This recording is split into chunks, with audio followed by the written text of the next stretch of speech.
Et salut à tous, c'est Mana. Et on se retrouve pour un nouveau Mana Vlog. Alors, le dernier Mana Vlog c'était sur la PlayStation Vita. Donc là, on passe directement, attention, bon technologique de ouf. Là oui. Bon technologique en arrière.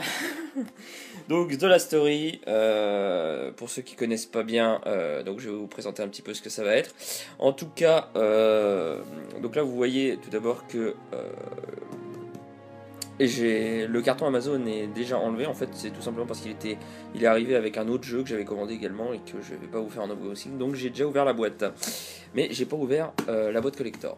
Donc là, ce qu'on peut voir déjà, c'est que c'est une boîte assez dure. C'est pas trop du foutage de gueule. Là, on voit que là c'est la sabrie en fait sur le machin. C'est des trucs un petit peu incrustés. C'est pas moche, c'est pas moche. On a déjà vu pire sur Wii, on a déjà vu pire. Donc voilà. Hop. Donc The Last Story, c'est quoi? Eh bien, c'est tout simplement le nouveau jeu de Hironobu Sakaguchi. Donc Hironobu Sakaguchi, pour ceux qui connaissent pas, alors bon, c'est quelqu'un. Bon, normalement vous devriez connaître, mais bon, peut-être que vous connaissez pas. C'est quelqu'un de pas très important dans l'histoire du jeu vidéo. Hein. C'est pas trop grave de pas le connaître, c'est... Qu'est-ce qu'il a fait comme jeu? Attendez. Faut que je réfléchisse une seconde, que je dise pas de conneries. Ah oui, c'est... Non, c'est pas très connu. C'est Final Fantasy, ça s'appelle. Ouais. C'est une petite série, pas très connue. Ouais, non. Donc Hironobu Sakaguchi, c'est quand même le créateur de Final Fantasy. Rien que ça. Et donc il a été directeur de la série Final Fantasy chez Square depuis Final Fantasy premier du nom jusqu'à Final Fantasy X-2, donc il a quand même bossé sur la série un sacré bout de temps. Ensuite il est parti de chez Square quand c'est devenu Square Enix. Je sais pas si c'est lié, hein, mais enfin je pense pas. Mais donc il est parti de chez Square et donc il a plus fait de jeu pendant 18 ans et donc il revient.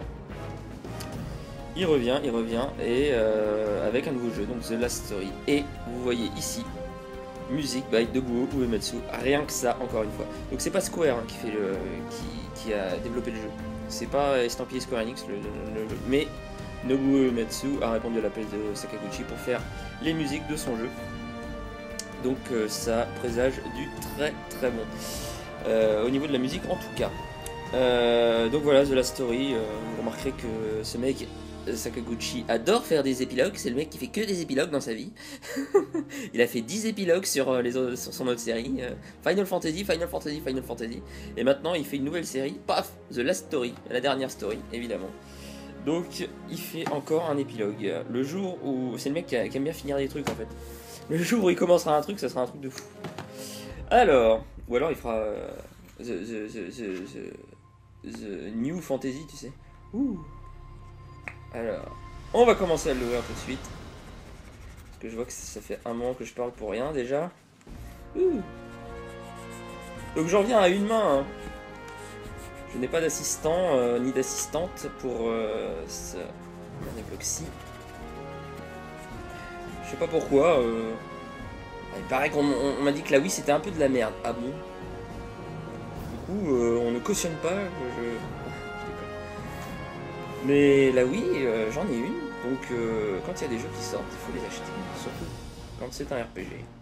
Bon, c'est pas un... Enfin, là c'est plus un action RPG d'après ce que j'ai vu, mais je n'ai pas lu de test ni rien, je ne sais pas...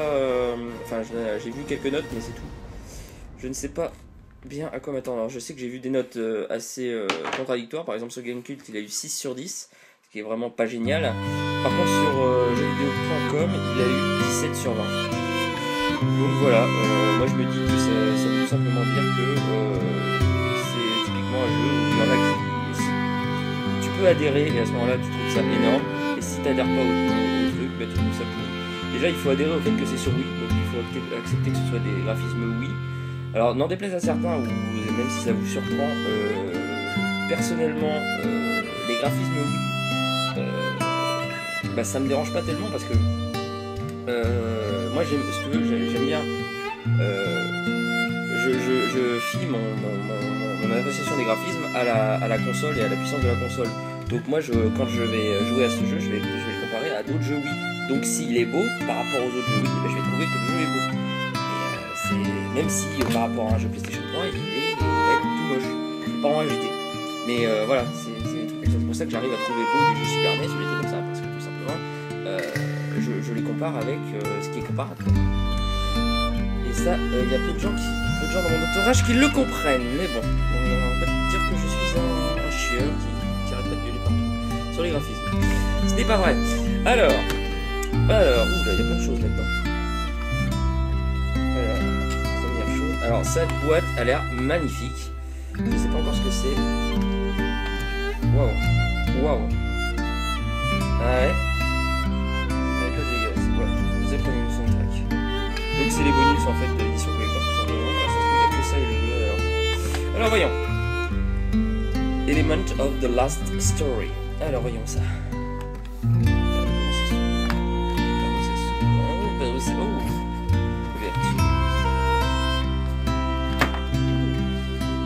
C'est pas tout cassé quand même.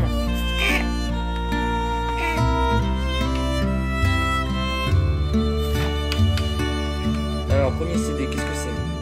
Le Premium Soundtrack. Donc, ça a l'air d'être les musiques, tout simplement. Il y a 7 pistes. Je m'attendais à plus. Il y a 7 pistes, ok. Voyons à l'intérieur. En tout cas, la boîte est super jolie. Ouh, le CD Hollywood aussi est très joli. Très joli. C'est pas un livret. Et en dessous. Très joli. Classieux comme moi je trouve. Ok.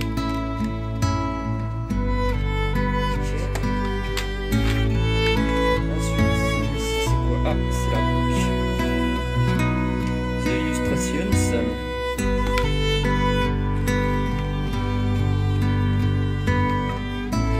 J'aime beaucoup le car design en fait. J'aime beaucoup le car design aussi. Je trouve qu'il y a une certaine date.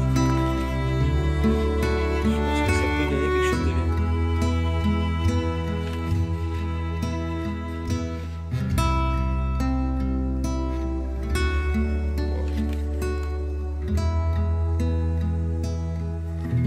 Zael, Calista, Dagrand.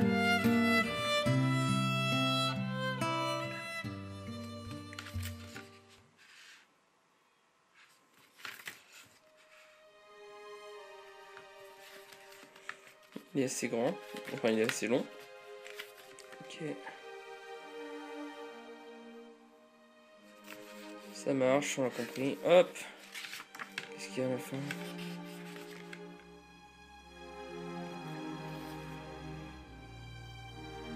Un petit mot de Sakaguchi. Donc voilà, le studio, c'est... D'après ce que j'ai compris, le studio qui a fait le jeu, c'est Mistwalker. Je sais pas si c'est... alors je me suis pas trop renseigné. Je sais pas si c'est un studio créé par Sakaguchi ou s'il a juste rejoint un studio. J'ai oublié de me renseigner là-dessus, tiens. Ouais. Hop. Ensuite, qu'est-ce qu'on a là-dedans? Oh. Donc, ça... je crois que c'est un livret. Mais au moins, c'est pas con cette fois-ci. C'est comme dans... Là, c'est comme dans Xenoblade. Il y a un gros livret. Ah, il est en couleur. Donc voilà, un gros livret avec toutes les langues. C'est coolos. Ok, livret. Le jeu. Je crois que c'est le jeu, ça, hein? Un jeu de Hironobu Sakaguchi. Ça c'est bien, c'est sur Wii, en fait ils traduisent tout en général. Ça me fait délirer ça. Ils traduisent les boîtes en entier. Bon là c'est la boîte européenne du coup, hein. Comme d'habitude. Hop. Donc il y a toutes les langues. Alors. Donc on peut y jouer avec la Wiimote et le Nunchuk, ce que je ne ferai certainement pas. On peut y jouer avec la manette classique, ce que je ferai certainement. Et 60 Hz only. Bon, est-ce qu'il y a encore des gens qui jouent sur une télé qui acceptent pas le 60 Hz? Je suis pas sûr. Mais bon, 60 Hz only et HDTV comme normal. Ok. Alors, qu'est-ce qu'ils nous disent? Alors que victime d'un terrible fléau, la Terre se meurt à travers l'Empire. Seule une région semble épargnée, l'île de Lazuli. Zael s'y rend en compagnie de ses amis, le cœur rempli de rêves, de fortune et de chevalerie. Mais il y trouve en réalité un mystérieux pouvoir, une séduisante inconnue et une aventure au-delà de tout ce qu'il aurait pu imaginer. Ouais, c'est un RPG quoi. C'est un RPG japonais quoi. Ok. C'est cool, on va l'ouvrir. Jolie sérigraphie. Jolie. Oh, j'ai l'impression qu'il y a un truc derrière. Ah, non, c'est encore plus derrière. Enfin bref, on verra ça après. Donc, le code Nintendo, comme d'habitude. Ouh. Le livret... Ah si, c'est le même, j'ai cru que c'était un nouveau. C'était pas le même dessin, mais en fait... Donc ça, ouais, c'est le... Ça, c'est le livret en anglais, forcément. Hein. L'autre, c'était le livret dans toutes les autres langues d'Europe, sauf anglais. Et l'autre, c'est celui qui est dans la boîte, c'est anglais. Comme dans Xenoblade. Ok, donc la pubouille habituelle. Ok, il n'y a rien. Et donc, j'ai vu qu'il y avait un dessin en dessous.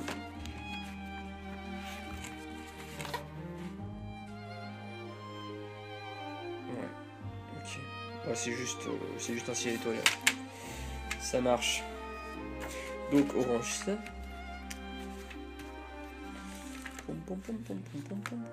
Ok, et il reste un truc dans la boîte.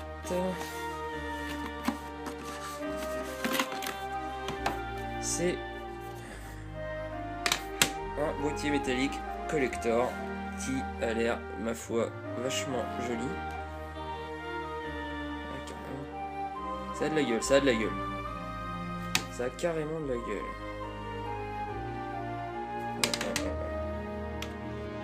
C'est en plus comment dire, c'est hop, vous voyez comme ça. C'est incrusté. J'arrive à l'ouvrir, oui. Il y a la place pour 2 CD. J'imagine qu'on va mettre l'OST avec. Peut-être. Bah ça m'a l'air très joli tout ça. Et bah voilà, c'est cool. Donc c'est très joli. Il n'y a pas à chier, c'est très joli. Hop. Ça a de la gueule. Bon bah voilà. C'était The Last Story. Un manavlog assez court du coup, hein, parce qu'il n'y a pas grand chose à dire. Mais bon, il en faut aussi. Voilà. Donc j'ai plus qu'à le tester, j'ai plus qu'à essayer ça. Je vous avouerai que j'ai assez impatience de m'y mettre. Voilà. Donc The Last Story. Dernier bijou de... enfin bijou, j'en sais rien encore. Hironobu Sakaguchi, avec les musiques de Nobuo Uematsu, et rien que pour ça, ça vaut le coup en fait, je pense. Voilà, donc je vous laisse, hein, et je vous dis à la prochaine pour un prochain manavlog.